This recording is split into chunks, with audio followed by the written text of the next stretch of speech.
Revati doctor के पास लेकर जाते हैं, जहां पर साक्षी डॉल से हुई उसकी दोस्ती और उसके दोस्तों के साथ हुए एक्सीडेंट के बारे में बताती है। डॉक्टर रेवती और राज को कुछ दवाई लिख कर देते हैं, साथ ही साथ साक्षी को खुश रखने के लिए भी कहता है।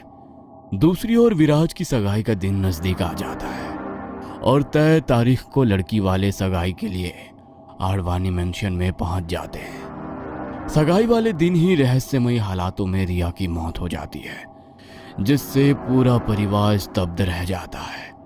आडवाणी परिवार अभी भी रिया की मौत के सदमे से जूझ ही रहा था कि तभी साक्षी के डॉक्टर का उसके पिता के पास फोन आ जाता है और साक्षी के पिता विराज उन्हें सारी घटना की जानकारी देते हैं। अब आगे। बरसों पहले अमेरिका में प्रैक्टिस करने वाले डॉक्टर मार्शल के सामने भी कुछ ऐसा ही केस आया था, जिसके बारे में उन्होंने अपनी किताब में लिखा था। मुझे उस किताब को पढ़कर देखना चाहिए, शायद कुछ रेफरेंस मिल सके।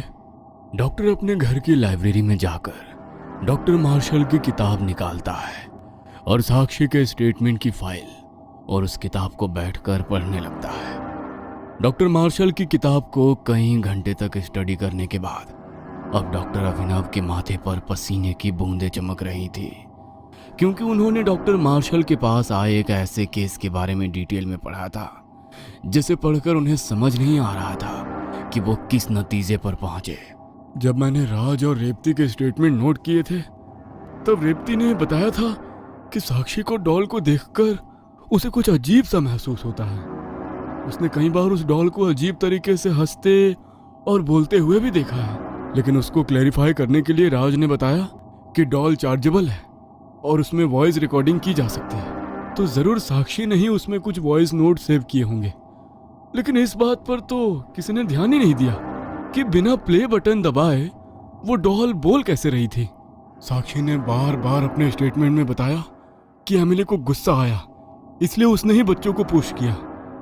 हम सबसे एक बहुत बड़ी गलती हुई है, और वो ये कि हमने साक्षी के स्टेटमेंट को सीरियसली नहीं लिया। उसके पेरेंट्स और मैं उसकी बातों को बचपना समझकर इग्नोर करते रहे। शायद ये सब तो डॉल ही कर रही है। साइंस के पास इस बात का कोई एक्सप्लेनेशन तो नहीं है, लेकिन बीते 100 सालों में ऐसे 2-3 केस आए हैं जिसमें बच्चों को किसी डॉल ने पसेज कर लिया है। ये पैरानॉर्मल एक्टिविटी है या कोई मनोवैज्ञानिक बीमारी, इसके बारे में साइंस के पास कोई जवाब नहीं है। जिन सभी केसों के बारे में बुक में बताया गया है, उसकी डिटेल तो बहुत ही डरावनी है। सच्चाई चाहे जो भी हो, इस समय साक्षी और उसकी फैमिली को अलर्ट करना सबसे ज्यादा जरूरी था। इसलिए डॉक्टर अपना फोन उठाकर राज का नंबर डायल करने लगता है। तभी उसे अपने स्टडी रूम में लगी रोलिंग चेयर के लगातार हिलने की आवाज सुनाई देती है। घर में तो कोई भी नहीं है, ये अचानक चेयर के हिलने की आवाज कैसे आ रही है? डॉक्टर अपना फोन टेबल पर रखकर स्टडी रूम की ओर जाने लगता है। तभी डॉक्टर को किसी बच्चे के खिलखिलाने की आवाज सुनाई देती है। कौन है वहां? मैंने पूछा कौन है? डॉक्टर के इतना पूछने पर चेयर के पास से किसी बच्चे के हंसते हुए गाना गाने की आवाज सुनाई देने लगती है।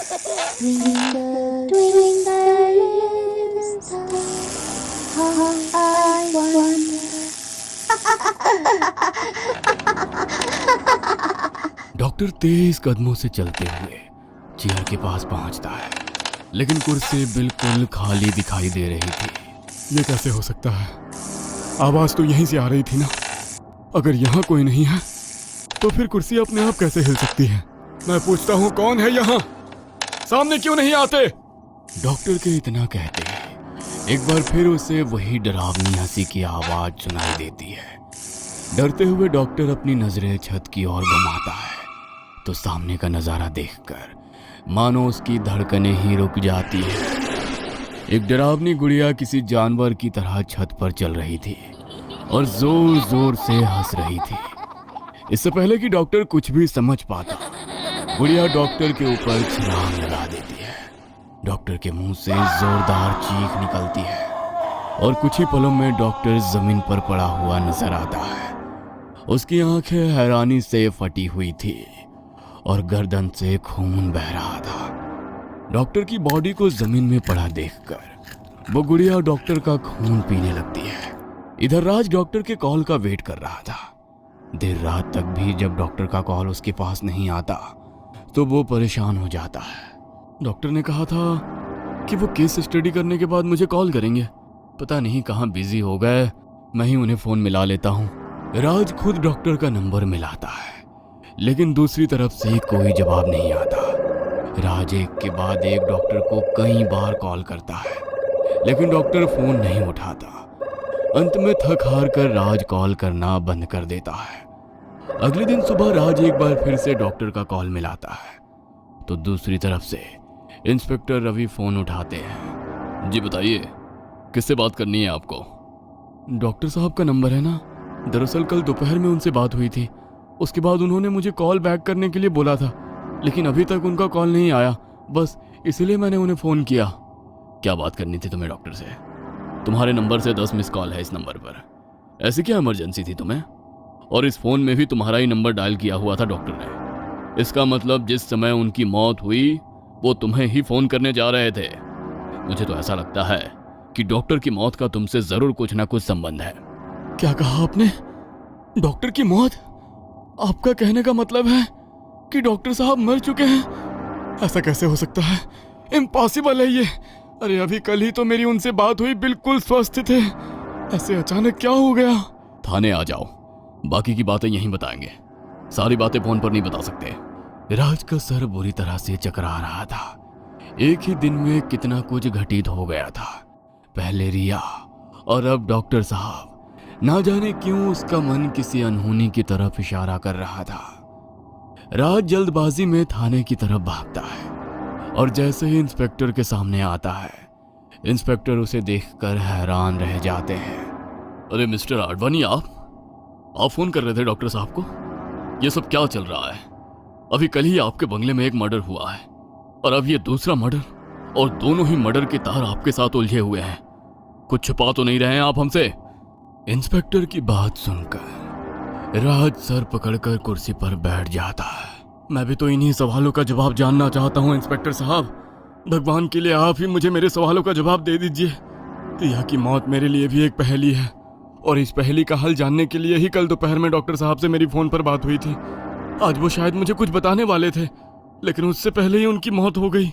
उनकी मौत हुई नहीं है, उन्हें मारा गया है। मर्डर हुआ है उनका। और एक बात बताइए, रिया की मौत की एक्सप्लेनेशन आपको डॉक्टर साहब कैसे देने वाले थे? पूरी बात बताइए। आपके बंगले में चल क्या रहा था? एक गिलास पानी मिल सकता है? एक गिलास पानी पीने के बाद राज इंस्पेक्टर को पूरी कहानी बताना शुरू करता है। कैसी बचकानी कहानी सुना रहे हैं मिस्टर राज आप मुझे? आपको क्या लगता है यहाँ कोई परी कथा सुनाने का कंपटीशन चल रहा है? आपके कहने का मतलब यह है कि आपकी बच्ची को कुछ दिन पहले एक गुड़िया मिली है।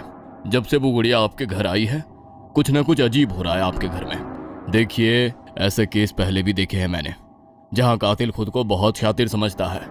ये ना तो आपकी बेटी का काम है, ना ही उस गुड़िया का। कोई है जो गुड़िया की आड़ लेकर सारे कत्ल कर रहा है। मुझे भी ऐसा ही लगता है इंस्पेक्टर साहब। जब ये सारी घटनाएं हमारे समझ से बाहर हो गई तो हमने डॉक्टर से सलाह लेने के बारे में सोचा। मेरी बेटी के दिन पर दिन बिगड़ते व्यवहार के कारण हमें ऐसा लग रहा था कि हो ना हो उसे कोई मानसिक परेशानी हो गई है, और डॉक्टर अभिनव वही स्टडी करने में लगे हुए थे। रिया की मौत के ठीक बाद कल मेरी उनसे फोन पर बात हुई। जब मैं उन्हें रिया की मौत के बारे में बताया तो डॉक्टर साहब ने कहा कि उन्हें कोई क्लू मिला है, अभी वो केस स्टडी करना चाहते हैं। उसके बाद मुझे कॉल करके इन सब के बारे में डिटेल में बताएंगे। लेकिन इससे पहले कि वो मुझे जवाब दे पाते उनकी भी मौत हो गई। मैं नहीं जानता आपको मेरी बातों पर कितना यकीन हुआ है, लेकिन जो सच था मैंने आपको वही बताया। इन्वेस्टिगेशन अभी चल रही है। जब तक रिया और डॉक्टर अभिनव की मौत की पड़ताल पूरी नहीं हो जाती आप शहर छोड़कर कहीं नहीं जाएंगे। और हाँ, जब भी बुलाया जाएगा आपको थाने में आना होगा। राज घर लौट आया था और घर आकर वो पत्नी और माँ को भी डॉक्टर की मौत के बारे में बताता है। हमारे घर में पिछले कुछ दिनों से जो कुछ भी घट रहा है ना विराज, मुझे ऐसा लग रहा है कि अब वो सब किसी और तरफ ही इशारा कर रहा है। आप सोच कर देखो ना, अचानक से डॉक्टर को ऐसा क्या हुआ होगा? डॉक्टर का घर का दरवाजा अंदर से बंद था, ना कोई अंदर आया ना अंदर से कोई बाहर गया। फिर ये मर्डर कैसे हो सकता है? आपको नहीं लगता कुछ अजीब हो रहा है हमारे साथ? जिस चीज को हम झुठलाने की कोशिश कर रहे हैं कहीं ऐसा तो नहीं कि सच वही है। हमें एक बार किसी तांत्रिक या ओझा को बुलाकर दिखाना चाहिए। कैसी बात कर रही हो तुम? ये तांत्रिक ओझा ये सब अंधविश्वास की बातें हैं। सब ढोंगी होते हैं एक नंबर के। और तुम क्या चाहती हो कि अपनी छोटी सी बच्ची को किसी झाड़ फूक करने वाले को सौंप दूं? ऐसा कभी नहीं होगा। भूल जाओ ये सब। दुनिया चांद पर जाने को तैयार है और तुम ऐसी बातें सोच रही हो। खुली आंखों से सच को देखकर न करने से सच झूठ में नहीं बदल जाएगा बेटा। बहू जो कह रही है मुझे भी लगता है कि वो सब सच है। पिछले कुछ दिनों में रेवती और मैंने जो कुछ भी घर में महसूस किया है उन सब की तह तक डॉक्टर चाहकर भी नहीं पहुंच सकता। ये सब कुछ और है।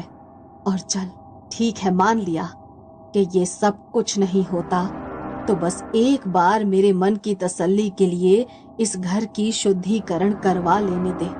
हो सकता है इसी तरीके से हमारी बच्ची ठीक हो जाए।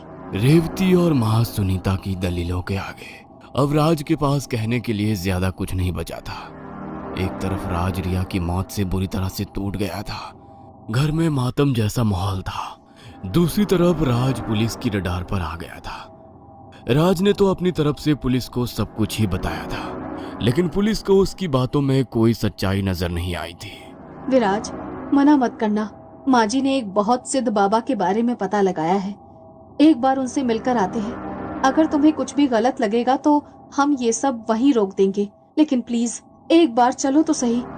रेवती और सुनीता के बार बार समझाने के बाद भी राज जाने के लिए तैयार नहीं होता और अंत में थककर सुनीता और रेवती ही बाबा से मिलने जाती है। बाबा के आश्रम पहुंचकर, बाबा, हमारे घर में कुछ बहुत अनहोनी हो रही है। आप अपना आशीर्वाद दे दीजिए। हो सकता है हमें हमारे प्रश्नों का जवाब मिल जाए। बस एक बार उस बंगले को आकर देख लीजिए। ठीक है, मेरा शिष्य मार्कंडेय आपके साथ जाएगा। यदि आपके घर में कोई नकारात्मक ऊर्जा हुई तो मार्कंडेय की नजर से बच नहीं सकती। यदि स्थिति गंभीर होगी तो हम आपके साथ अवश्य जाने के लिए तैयार होंगे। बाबा का शिष्य मार्कंडेय क्या बंगले में रहने वाली रूहानी शक्ति का अंदाजा लगा लेगा? क्या इंस्पेक्टर कभी यकीन करेगा कि रिया और डॉक्टर अभिनव के खून के पीछे राज या उसकी फैमिली का कोई हाथ नहीं है? क्या राज समझ पाएगा कि आखिर एक के बाद एक हो रही मौतों के पीछे का रहस्य क्या है? क्या डॉल साक्षी को भी कोई नुकसान पहुंचाने वाली है? कौन होगा गुड़िया का अगला शिकार? इन सभी सवालों का जवाब जानने के लिए देखना ना भूलें कहानी का अगला भाग। और हाँ दोस्तों, अगर हमारी कहानी पसंद आ रही हो और आप हमारे और भी वीडियो देखना चाहते हैं तो हमें सब्सक्राइब जरूर करें।